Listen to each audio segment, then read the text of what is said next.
guys, welcome back to the channel. Hope you guys are doing well. Crossout's new update just dropped, and this one was the big one where they were going to remove the hit scan mechanic and make every single weapon use ammo in the game. The previous event pass ended last night, and this morning we got access to the new event pass called the Jackpot. This event pass uses the same formula as the previous event passes. You get a couple of decent rewards.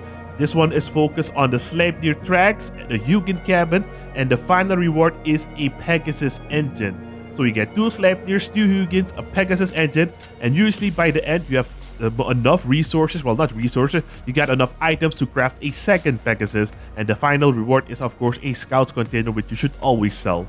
Never open those. You do get access to a light bar, which is pretty cool.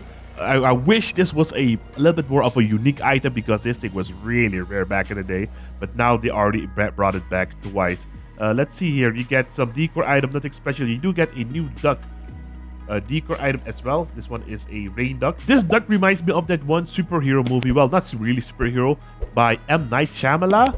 I think the last one was called Glass with Samuel L. Jackson, that guy who transformed in a couple of different characters. Bruce Willis was the Superman in that universe, and he would always wear a rain jacket because his weakness was puddles.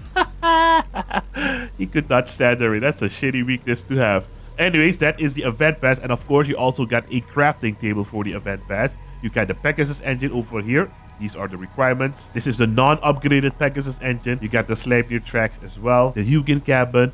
Furthermore, you got the Mammoth. Furthermore, you got the Mammoth cannons with less mass, faster reload, and a faster projectile speed. Pretty good fusion right here, boys. You got the Toadfish as well. Toadfish, in my opinion, are not the greatest thing in the world anymore. You also got the Hammerfall shotgun with a pretty good fusion. The Helios with a pretty good fusion as well. The Rawon header, the Fortune mine lair, the Hadron cabin, the Apollo 4 generator, the Hail duck, which is the duck I was talking about, and this one also looks new. Yeah, I've never seen discount duck.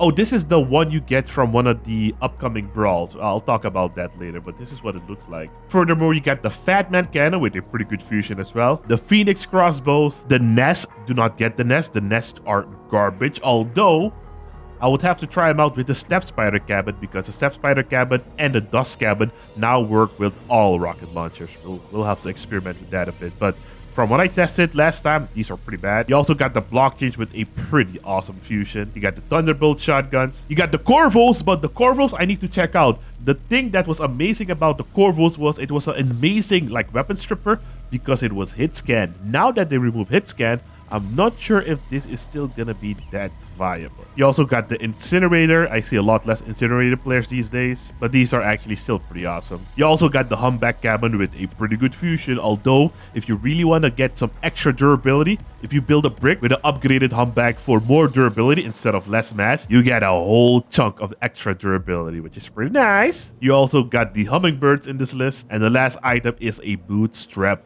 generator. And that's basically all you need to know about the Jackpot event pass. If you want to purchase it, I believe it will cost $10 for the normal one, where you start at level 1. And then you also have the deluxe edition, which costs $20, where you start at level 10. And you can also buy extra levels for 19 cross crowns. Now, this is not sponsored. Crossout has never paid me a single dime.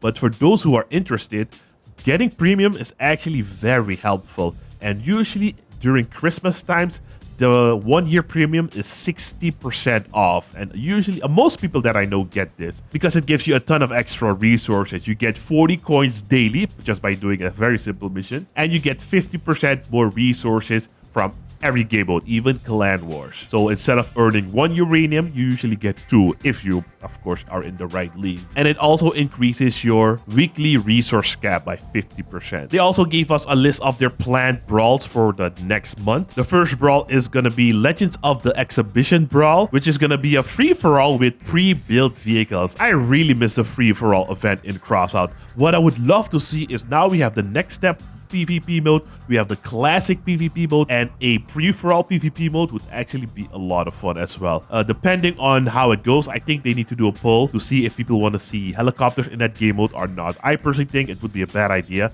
but a free-for-all just permanent would be kind of nice. This game mode uses regular free-for-all rules. You have respawns. If you don't like the build you got, you can switch to another build when you respawn. And for this brawl, the resource reward is gonna be batteries. And just like all the previous brawls, they do have a couple of rewards attached to them. Usually only the last one is good, so I'm only going to mention those. The day 7 reward. For this one, the reward is the discount duck decor, the duck I showed you earlier. This brawl will last for 1 week, so the 21st of November, so today, until the 27th of November. After that, we're getting the brawl Wheels of Fortune, which you should already be familiar with. This one is from the 28th of November until the 4th of December. This is also a game mode with pre-built vehicles, but with the dash mechanic as well, or the dash modules. This mode also has respawns, and of course to win, you need to get the highest score. And the reward for this brawl is gonna be scrap metal. This one also has daily rewards attached to it, but on day 7, you get access to the Logistician's container. I don't have that container in my storage right now, but I think it's the one where you can choose a blueprint expansion slot, a storage expansion slot,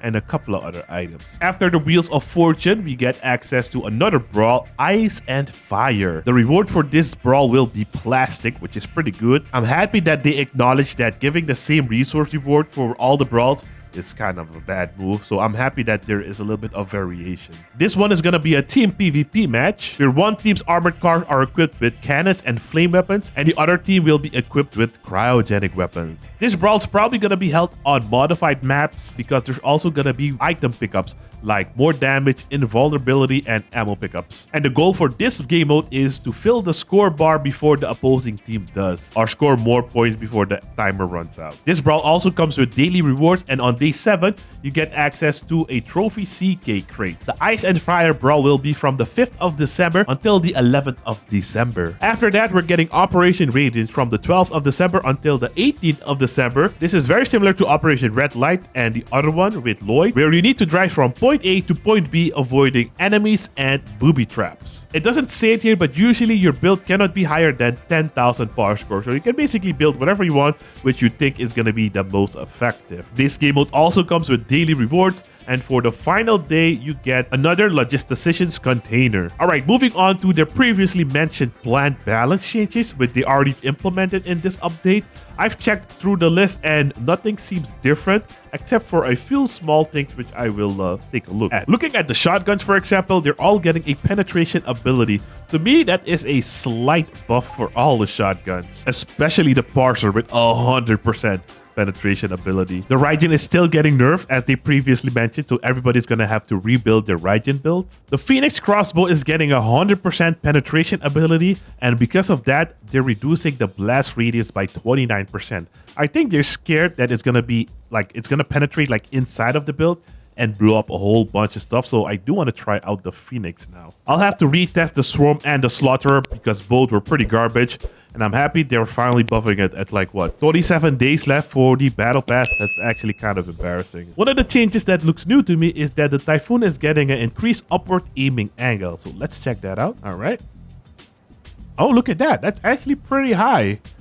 I wish they did it a little bit higher, and I wish they'd do it for all weapons now, because some weapons still can't aim up properly. It also looks like they improved the sounds of the Vector and the Sinus Zero machine gun.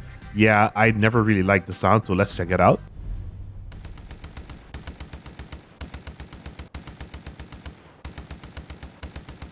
Sounds pretty good to me.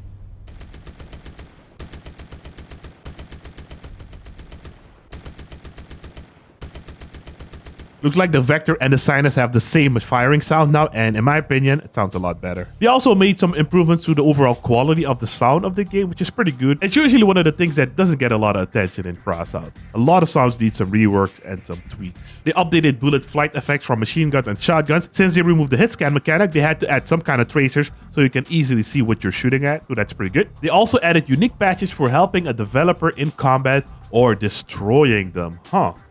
I wonder what it's called. Let's see if we can find it. It's called a hater patch. Destroy a developer in missions. Interesting. Assist a developer in destroying enemy missions. Interesting. I can't see what they look like though, but that's actually kind of cool. And they also fixed a couple of bug fixes. For example, the glide perk still being active even though the wheels or the track is not on the ground. This one is a very interesting one. They fixed a bug that caused the Jackie module to increase the damage of the Macedon by only 10%.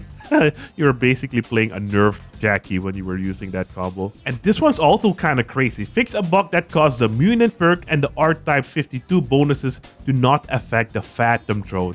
So when I tried them, I was basically playing them without any bonus perks. That's crazy. And that's pretty much all the info, fellas. I hope you guys enjoyed the video. If you did, I hope I earned a like and a subscription to the channel. If you want to see more, you can click on one of these two videos over here, and I'll see you there in a minute. Thanks for watching. Have a great day. Peace.